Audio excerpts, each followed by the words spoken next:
Hello students, कैसे हैं आप सब लोग। तो ऑर्गेनाइजिंग हम लोग पढ़ रहे थे और आज इसे फिनिश करेंगे, ऑर्गेनाइजिंग का पार्ट 2। यानी कि आज की क्लास बहुत इंपॉर्टेंट है क्योंकि पिछली क्लास के अंदर हम लोगों ने जो पढ़ा था वो था प्रोसेस इंपॉर्टेंट और स्ट्रक्चर, नैरो और क्लास वाइड स्ट्रक्चर के बारे में पढ़ा हमने, यानी कि टॉल और फ्लैट स्ट्रक्चर के बारे में हम लोगों ने पढ़ लिया था लास्ट क्लास के अंदर। स्पैन ऑफ मैनेजमेंट क्या होता है ये सारा का सारा पढ़ लिया। अब आगे हम चलेंगे class types of organising structure में। तो मैंने आपको पहले ही बताया था कि जब भी डिपार्टमेंट क्रिएट किए जाते हैं तो वो दो तरीके के डिपार्टमेंट किए जाते हैं क्लास क्रिएट। सबसे पहला जो होता है वो होता है फंक्शनल स्ट्रक्चर। बेटा सुनो, जब कभी भी हम काम को फंक्शन के अकॉर्डिंग बांट लेते हैं, कहने का मतलब यह है कि प्रोडक्शन करने वाले लोग एक तरफ, सेल्स करने वाले लोग एक तरफ, मार्केटिंग करने वाले लोग एक तरफ, ठीक है, एचआर करने जो एचआर डिपार्टमेंट में है, यानी कि एक जैसा काम करने वाले लोग जब एक तरफ हो जाते हैं तो उसको हम लोग क्या कहते हैं क्लास, फंक्शनल स्ट्रक्चर। जब हम लोग डिपार्टमेंट फंक्शन के अकॉर्डिंग बनाने लग जाते हैं that is called functional structure. Advantage क्या है क्लास का, सबसे पहला है स्पेशलाइजेशन, यानी कि अगर आप एक जैसा काम करते चले जाओगे, बेटा ध्यान रखना यहां से ऑप्शन में क्वेश्चन पूछा जा सकता है, इट्स वेरी वेरी इंपॉर्टेंट। जब आप एक जैसा काम करते हैं तो क्लास उसमें बन जाता है स्पेशलाइजेशन, आप एक्सपर्ट बन जाते हो, यानी कि उस काम को करते करते आप उस काम में माहिर हो जाते हो। Second is easy supervision. Easy supervision मतलब यह है कि देखो, मान लो कि हर कोई मान लो कटिंग का काम कर रहा है, हर कोई कटिंग का काम कर रहा है और मैं भी इसी का सुपरवाइजर हूं, तो मुझे इन सब पे नजर रखने में आसानी होगी, रेदर देन कोई कटिंग काम कर रहा है, कोई स्टिचिंग काम कर रहा है, कोई प्रोडक्शन में कुछ और काम कर रहा है, कोई सेल्स का काम कर रहा है, तो भैया मैं नजर सबके ऊपर नहीं रख पाऊंगा। मैं आपको एग्जांपल देता हूं, क्लास के अंदर सारे बच्चे अगर मान लो अकाउंट्स पढ़ रहे हैं, सबको मैं अकाउंट्स पढ़ा रहा हूं, सब सेम चैप्टर कर रहे हैं, तो मुझे इन सबके ऊपर नजर रखने में, सबके डाउट्स को सॉल्व करने में आसानी होगी। अब एक बच्चा अकाउंट कर रहा है, को कर रहा है, एक बीएसटी कर रहा है, कोई और चैप्टर कर रहा है, कोई और चैप्टर कर रहा है, तो मुझे सबके ऊपर नजर रखने में, सुपरविजन करने में सबके ऊपर थोड़ा सा मुश्किल होगा, बिकॉज सब लोग अलग अलग डाउट्स पूछेंगे, अलग अलग कंटेस्ट से चीजें पूछेंगे। तो मेरे कहने का मतलब यह है कि जब हम एक जैसा काम करने लग जाते हैं तो हम स्पेशलाइज हो जाते हैं, हम एक्सपर्ट हो जाते हैं, और क्लास सुपरविजन करने में भी हमें क्या होता है क्लास, मदद मिलता है, easy supervision. Next is easy coordination. तालमेल करने में भी हमें कोई भी समस्या नहीं आती। क्यों? क्योंकि देखो सब लोग एक जैसा काम कर रहे हैं तो तालमेल अच्छा बैठ जाता है, हम लोग समझ सकते हैं एक दूसरे की बात को। क्यों? क्योंकि हम सब लोग एक जैसा काम कर रहे हैं। एक सेल्स डिपार्टमेंट का बंदा एक सेल्स डिपार्टमेंट की के बंदे की बात को अच्छे से समझेगा, कोऑर्डिनेशन जो है वो अच्छे से होगा। It helps in manager efficiency. सीधी सी बात है, अगर काम करते करते आप एक्सपर्ट हो जाओगे तो आपको काम कराते कराते जो मैनेजर है वो भी अपने काम में एक्सपर्ट हो जाएगा, यानी कि मैनेजर एफिशिएंसी बढ़ेगी। और नेक्स्ट क्या है क्लास, इफेक्टिव ट्रेनिंग, यानी कि ट्रेनिंग में भी आपको फायदा होगा, क्योंकि आप उससे एक काम करा रहे हो तो आप उसको एक ही फंक्शन की ट्रेनिंग दोगे। आप उससे अगर एक काम कराते हो तो आप उसे एक ही फंक्शन की ट्रेनिंग दोगे, यानी कि क्लास एक काम की ट्रेनिंग देना थोड़ा सा आसान हो जाएगा आपके लिए, क्योंकि आपको उसको, मान लो कोई प्रोडक्शन का काम कर रहा है तो भैया उसे प्रोडक्शन टेक्निक के बारे में बताओगे, लेबर इंटेंसिव, कैपिटल इंटेंसिव, इन चीजों के बारे में बताओगे, उसे सेल्स की टेक्निक के बारे में नहीं बताओगे आप, तो ट्रेनिंग देना भी आसान हो जाता है। तो ये सारे बेनिफिट्स हैं, एडवांटेजेस हैं किसके क्लास, फंक्शनल स्ट्रक्चर की। अब आते हैं कुछ डीमेरिट्स के ऊपर, इसके कुछ डीमेरिट्स भी हैं। सबसे पहला, अगर फंक्शन के अकॉर्डिंग काम को बांटते हैं तो नुकसान क्या होता है, जितने भी डिपार्टमेंट हैं, the department head become specialise in their own way and they fail to see the prospects of whole organisation. यानी कि जो पूरा का पूरा ऑर्गेनाइजेशन है उसके प्रोस्पेक्ट को देखने से ये फेल कर जाते हैं। कहने का मतलब क्लास ये है कि हर डिपार्टमेंट सिर्फ अपने बारे में सोचता है कि यार प्रोडक्शन वाला सोच रहा है बस प्रोडक्शन अच्छे से हो जाए, भले ही वो सेल लाइक है या नहीं है, उससे लेना देना नहीं है वो। तो भैया जब प्रोडक्शन आप कितना भी कुछ कर लो, सेल वाला सेल नहीं करेगा तो कैसे काम चलेगा। तो हर डिपार्टमेंट सिर्फ अपने बारे में सोचता है, वो ऑर्गेनाइजेशन के गोल को, वो कंप्लीट जो गोल है ऑर्गेनाइजेशन का उसके बारे में नहीं सोचता। When department become too large, देखो मैंने आपसे कहा था कि वैसे कोऑर्डिनेशन इसमें अच्छा होता है, लेकिन अगर डिपार्टमेंट बहुत बड़े बड़े हैं तो क्लास सब जगह कोऑर्डिनेशन नहीं हो पाता, then coordination decrease, there is delay in decision. तो डिसीजन में क्या हो जाता है, डिले हो जाता है, क्योंकि डिपार्टमेंट बहुत बड़ा है तो कोऑर्डिनेशन में कई बार क्या हो जाता है, देरी हो जाता है। इस चक्कर में the department head start thinking about their own department, this leads to conflicts.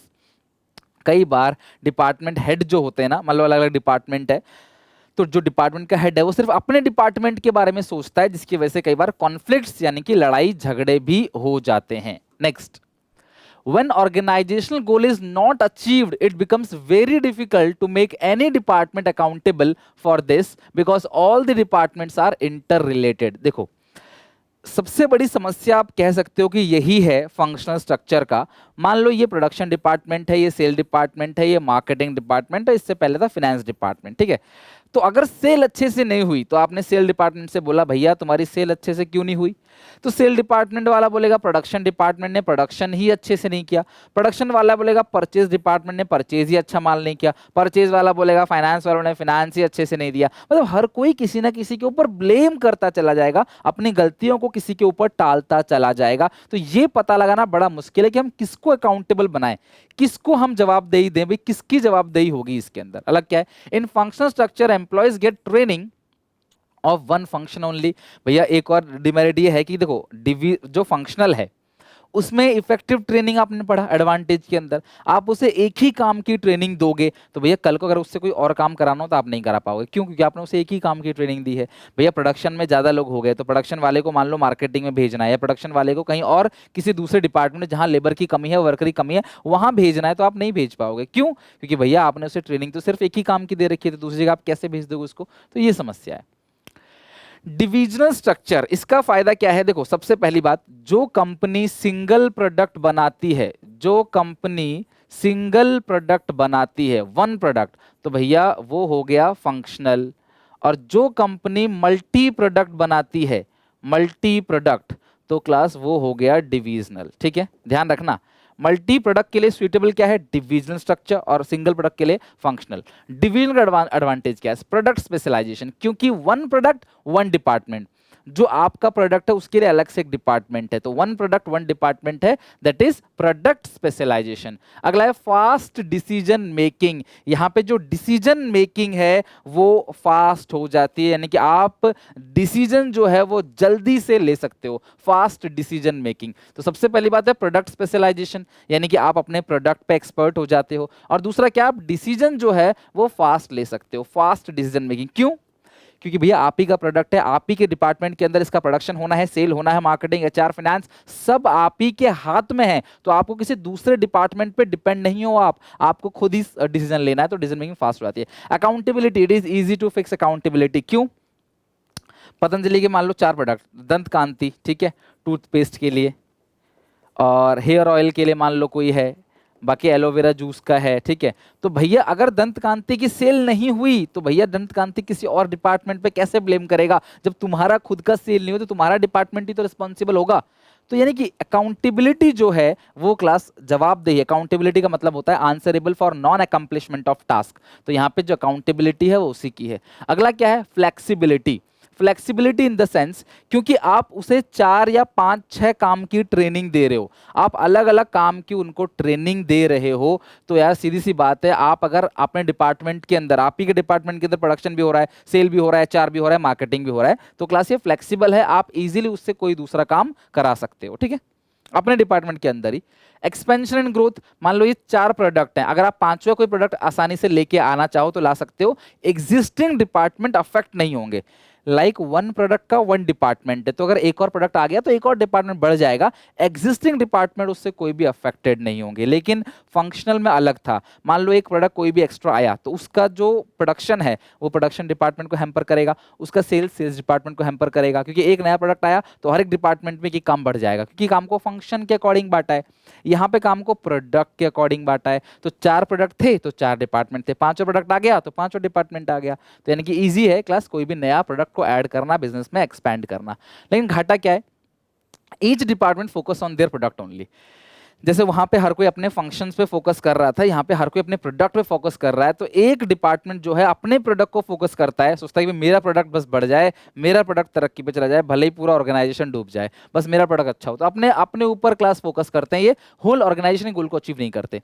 लड़ाई झगड़ा हो जाता है एलोकेशन ऑफ रिसोर्सेज। मान लो टाटा है तो टाटा मोटर्स, टाटा सॉल्ट, टाटा तनिष्क, टाटा विस्तारा, टाटा जो टाटा का क्लास, और बहुत सारे काम है क्लास, ठीक है, रिफाइनरी। भैया इन सब जगह पे टाटा जब पैसे बांटेगा तो इनके बीच लड़ाई झगड़ा हो सकता है, कॉन्फ्लिक्ट्स हो सकता है कि यार हमें कम पैसा दिया, टाटा सॉल्ट कहेगा हमें कम पैसा दिया, टाटा टी बोलेगा हमें कम पैसा दिया, ऐसे लड़ाई झगड़ा होता रहता है। Division structure require huge capital. अगली बात यह है कि यार जब हर प्रोडक्ट के लिए अलग अलग डिपार्टमेंट बनाओगे ना, एक्चुअली में आपको पैसा बहुत चाहिए होगा, ये इसका एक डिमेरिट है।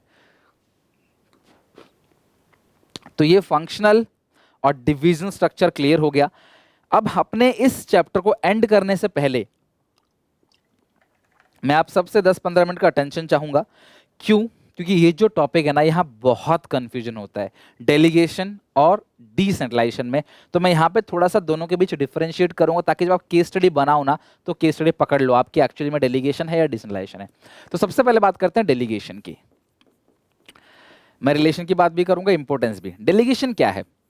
देखो, कोई भी इंसान अपना सारा काम, मतलब सारा काम अकेले नहीं कर सकता। जो भी टास्क उसको मिला है, टेंडर उसको मिला है, वो अकेला सारा काम नहीं कर सकता। That is called delegation. That is called delegation. कोई भी इंसान अकेला सारा काम नहीं कर सकता, तो हम इसे क्या बोलेंगे? बोलेंगे डेलीगेशन। क्या कहते हैं क्लास? डेलीगेशन। अब डेलीगेशन में क्या है? अथॉरिटी दो लोगों के बीच शेयर हो रही है, ए और बी। डेलीगेशन में अथॉरिटी दो लोगों के बीच शेयर हो रही है, जिसका नाम है क्लास ए और बी। कि जो ए है और बी है, इन दोनों के बीच अथॉरिटी शेयर हो रहा है। ए ने अपना पावर नीचे दिया, रिस्पॉन्सिबिलिटी नीचे दी। क्यों? क्योंकि ए अकेला काम नहीं कर सकता। डेलीगेशन तब करते हैं जब क्लास वर्कलोड बहुत ज्यादा है और वर्कलोड को नीचे लेवल पे हम बांट देते, भाई ठीक है तुम ये वाला काम कर लो, हम ताकि इंपॉर्टेंट टॉपिक्स पे, इंपॉर्टेंट मैटर पे फोकस कर सकें। इसको कहते हैं क्लास डेलीगेशन। तो डेलीगेशन का मतलब क्या होता है? अथॉरिटी नीचे लेवल पे बांट दी जाती है क्योंकि आप वर्कलोड नहीं संभाल सकते, और डेलीगेशन प्राइमरी है। सबसे पहले ही आता है, कोई भी इंसान सारा काम अकेले नहीं कर सकता, तो भैया उसे नीचे लेवल पे बांटना पड़ेगा ही पड़ेगा, किसी ना किसी से बात करनी पड़ेगी। That is called delegation of authority. Authority का नीचे लेवल पे बांट देना, ठीक है। ड्यू टू वर्कलोड आपका ज्यादा है, स्ट्रेस आपका खत्म हो जाएगा जब आप नीचे लेवल पे काम बांट दोगे। डेलीगेशन में अथॉरिटी दो लोगों के बीच शेयर होती है, ए और बी के बीच, ओके। अब बात करते हैं डिसेंट्रलाइजेशन में। डिसेंट्रलाइजेशन डिसेंट्रलाइजेशन जो है वो एक तरीके से क्लास आप कह सकते हो कि अथॉरिटी कई सारे लोगों में शेयर हो रहा है।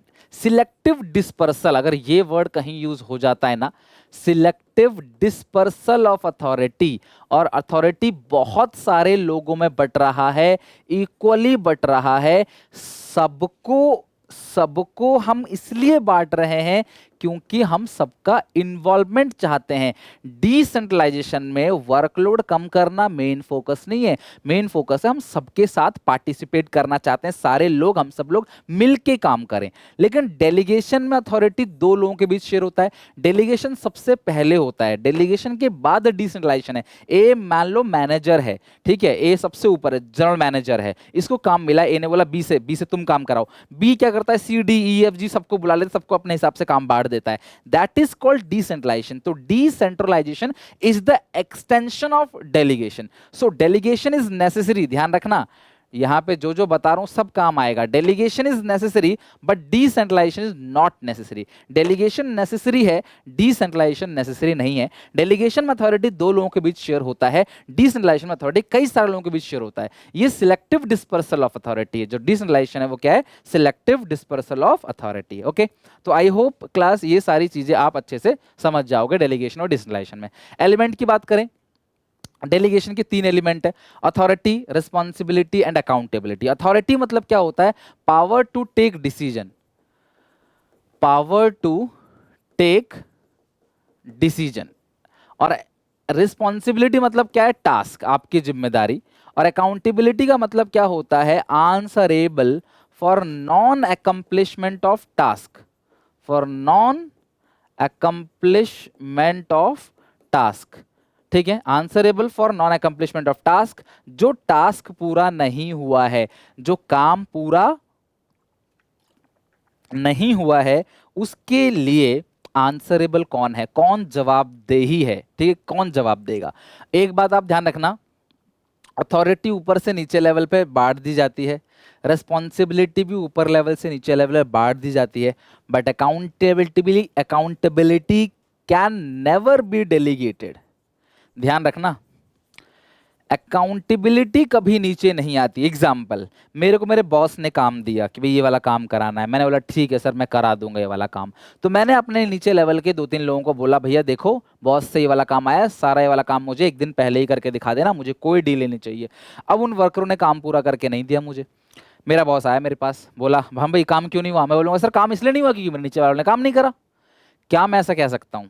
क्या मैं ऐसा कह सकता हूँ कि सर देखो इनसे ही पूछ लो आप, मैंने तो देखो आपने मुझे काम दिया, मैंने इनको काम दे दिया, मेरे नीचे हैं लोग, इन्होंने काम नहीं करा, आप इनसे पूछ लो। क्या मैं ऐसा कह सकता हूँ? बेटा खतरे में पड़ जाएगी नौकरी, निकाल दी जाएगा, खतरा हो जाएगा नौकरी के लिए, ठीक है? तो ऐसे नहीं बोल सकते। मतलब देखो हम ही जवाबदेही होंगे, अकाउंटेबिलिटी हमारी ही होगी, हमें ही आंसर देना पड़ेगा, मुझे ही माफी मांगनी पड़ेगी उनकी गलतियों के लिए, क्योंकि accountability can never be delegated. Accountability नीचे लेवल पर डेलीगेट नहीं होती, अकाउंटेबिलिटी अभी भी उन्हीं की रहेगी क्लास, वो नीचे लेवल पे बांटी नहीं जाएगी। आप इस बात का ध्यान रखना। ये है क्लास आपका elements of delegation, authority, responsibility and accountability. अब क्लास अकाउंटेबिलिटी, अथॉरिटी, रिस्पॉन्सिबिलिटी के बाद अब आते हैं इंपॉर्टेंस ऑफ डेलीगेशन, डिसेंट्रलाइजेशन। देखो दोनों चीजें लगभग सेम है, तो मैं अलग अलग से इसका इंपॉर्टेंस आपको नहीं लिखवा रहा। मैं नॉर्मली आपको क्लास डेलीगेशन और डिसेंट्रलाइजेशन का इंपॉर्टेंस लिखवा रहा हूँ, बिल्कुल सेम है दोनों का, मैंने मर्ज करके लिखे हुए पॉइंट्स, तो आप इनको ध्यान रखना कि देखो अब तो तुम्हें वैसे भी लिखना नहीं, टिक ही मारना है, तो आप ध्यान रखना क्या क्या फायदा हो सकता है। आप खुद सोचो ना यार, जब काम हम अपना सारा बोझ नीचे लेवल पर डाल देंगे तो क्या क्या फायदा हो सकता है। सबसे पहली बात, एम्प्लॉयज मोटिवेशन। जब हम कंटिन्यू एम्प्लॉयज से अपना काम कराते चले जाएंगे तो एम्प्लॉय कहीं ना कहीं मोटिवेट होगा कि यार हाँ सर मुझे इस लायक समझते हैं कि सर मुझे काम देते हैं। स्कूल में भी कई बार कोई टीचर होता है तो आपसे काम, किसी पर्टिकुलर बच्चे से काम कराता है क्योंकि उसको भरोसा होता है उसके ऊपर, तो भैया बच्चा मोटिवेट होता है यार ठीक है सर का मेरे पे भरोसा है। तो कहने का मतलब ये है कि एम्प्लॉय मोटिवेट होता है जब उसे मैनेजर अपना टास्क करने को देता है, तो वो मैनेजर का टास्क करते करते ना अपने दिमाग के अंदर एक मैनेजरल टैलेंट भी डेवलप कर लेता है फ्यूचर के लिए। मैनेजर का काम करते करते सीख जाएगा, वो एक दिन मैनेजर भी बन जाएगा। एम्प्लॉयज डेवलपमेंट, तो यानी कि एम्प्लॉय का खुद का भी डेवलपमेंट होगा, डिफरेंट काइंड ऑफ टास्क जो मैनेजर करता था वो आपको दिया जा रहा है, तो आपके पास एक गोल्डन अपॉर्चुनिटी है कि आप खुद को इंप्रूव कर सको। Reduce the workload of manager, सीधी सी बात है, जब मैनेजर अपना डे टू डे वर्क आपको दे देगा, डे टू डे काम आपको दे देगा, सिर्फ इंपोर्टेंट जो क्लास मैटर्स है उन पे वो फोकस कर पाएगा पहली बात तो, और अपना वर्कलोड जो है वो कम कर देगा। इस तरीके से नीचे लेवल बांट के इफेक्टिव मैनेजमेंट भी इफेक्टिव हो जाएगा। क्यों? क्योंकि मैनेजर अपना डे टू डे वर्क जो है, जो रफ वर्क है वो आपको नीचे लेवल पर देता है और खुद फोकस करेगा class, concentrate on important matters पे कंसंट्रेट करके क्लास इससे टाइम से मैनेजमेंट अपना काम कर सकेगा, यानी कि मैनेजमेंट के लिए भी अच्छा होगा। फैसिलिटेट ऑर्गेनाइजेशन ग्रोथ, सीधी सी बात है यार, इस पूरे टॉपिक में आपने देखा एम्प्लॉय का ग्रोथ हो रहा है, इस पूरे टॉपिक में मैनेजर का ग्रोथ हो रहा है। जब मैनेजर एम्प्लॉय दोनों ग्रोथ होगा तो जाहिर सी बात है फैसिलिटेट किया जाएगा ऑर्गेनाइजेशन ग्रोथ, यानी कि ऑर्गेनाइजेशन का भी ग्रोथ होगा। कोऑर्डिनेशन कैसे होगा? सीधी सी बात है यार, जब मैनेजर एम्प्लॉय दोनों आपस में शेयर करेंगे अथॉरिटी को, रिस्पॉन्सिबिलिटी को, तो जाहिर सी बात है यार दोनों के बीच तालमेल तो बनेगा ही। Coordination, optimum utilization resources, organization growth, ये ऐसे पॉइंट्स है क्लास हर किसी की इंपॉर्टेंस है। आई होप हमने ऑर्गेनाइजिंग चैप्टर 1 से 5 चैप्टर तक लाइन बाय लाइन सारा फिनिश कर दिया है। अब आप सबको एक चैप्टर बस और पढ़ना है, that is marketing management. And I hope कि मैं इसी वीक के अंदर आपका मार्केटिंग मैनेजमेंट खत्म करके बीएसटी का पूरा सिलेबस खत्म करके then MCQ series, then test papers और क्लास कई सारे डिफरेंट काइंड ऑफ जो केस बेस्ड क्वेश्चन है, असर्शन रीजन क्वेश्चन है, वो सारी की सारी प्रैक्टिस करा दूंगा आपको। बस अच्छा लगे तो क्लास जुड़े रहना, चैनल को सब्सक्राइब करके बेल आइकन दबा देना ऐसी और वीडियोस देखने के लिए। अगर आप 12th में हो तो क्लास जरूर आप जो है इस चैनल को आप यूज कर सकते हो, आपको बहुत अच्छा क्लास रिजल्ट मिलेगा आपके बोर्ड एग्जामिनेशन में। तब तक टेक केयर, बाय बाय, मिलते हैं नेक्स्ट वीडियो में।